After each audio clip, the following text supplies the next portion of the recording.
கேள்விப்பட்டிருப்பான்னு நினைக்கிறேன். போக்கத்துக்கு சாவடியில் தூங்குறப்ப எல்லாம் சரிக்கு சமமா நீங்க கேள்வி கேட்டுட்டேன். அதனால ஆமா நான் அவளை வச்சிருக்கேன்னு சொல்லிட்டேன்.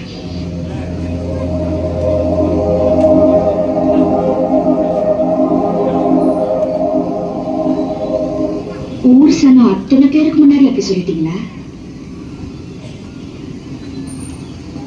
உறக்க சத்தம் போட்டு சொன்னீங்களா இல்ல சங்கடப்பட்டுக்கிட்டு சத்தம் இல்லாம சொன்னீங்களா? அப்படிதான் பார்த்தாரு. ஏதோ மனுஷனுக்கு ஆத்திரம், அவசரப்பட்டு சொல்லிவிட்டேன். மனசொலிஞ்சு சொன்னேன். அத இவனு தப்பா எடுத்துக்காங்க. இப்பதான் நீ தப்பு பண்ணிட்ட.